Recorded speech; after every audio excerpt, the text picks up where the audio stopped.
જય જવાન જય કિસાન મિત્રો। પંજાબમાં આમ આદમી પાર્ટીની સરકાર છે 3 વર્ષથી, અને જે સ્થાનિક સ્વરાજ્યની ચૂંટણીના જે પરિણામો આવ્યા છે એમાં વન સાઇડ વિક્ટરી આમ આદમી પાર્ટીની સરકારને મળી છે। માનનીય અરવિંદ કેજરીવાલજી અને ભગવત માનજી અને આખી યુનિટને હું અભિનંદન પાઠવું છું। સાથે સાથે એક વાત એ નક્કી થઈ ગઈ કે હવે પરંપરાગત જાતિવાદી, પ્રાંતવાદી, ધર્મવાદી નીતિ ઉપર નહીં, પરંતુ કામની રાજનીતિ ઉપર હવે રાજકારણ થવા માંડ્યું છે, જે આપણા સૌ મધ્યમ વર્ગ માટે, આમ આદમી માટે, આમ લોકો માટે ખૂબ જ સારું છે। તમે જુઓ, ભગવત માન સરકાર 3 વર્ષ થયા છે જી। 3 વર્ષમાં એમણે 300 યુનિટ વીજળી ફ્રી આપી દીધી। એમણે જે પ્રાઇવેટ જે થર્મલ સ્ટેશન હતા એમણે ખરીદી લીધા સરકાર માટે। પહેલી વખત એવું બન્યું છે। એમણે તમે જુઓ 43,000 કિલોમીટરનો રોડના કામો ચાલુ છે।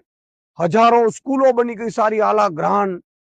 તમે જુઓ, મોહલ્લા ક્લિનિક 600 થી વધુ મોહલ્લા ક્લિનિકો બની ગયા, અને સાથે સાથે કરપ્શન ફ્રી પંજાબ બનાવી દીધું છે, ડ્રગ્સ ફ્રી પંજાબ બનાવી દીધું છે।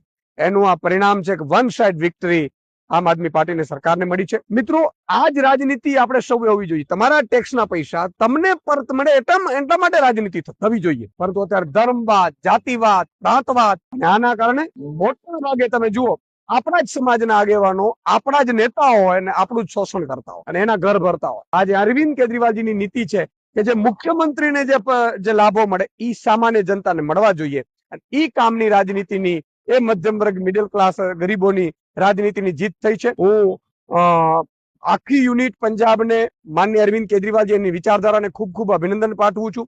પંજાબની જનતાને અભિનંદન પાઠવું છું। સાથે સાથે ગુજરાતની જનતાને પણ વિનંતી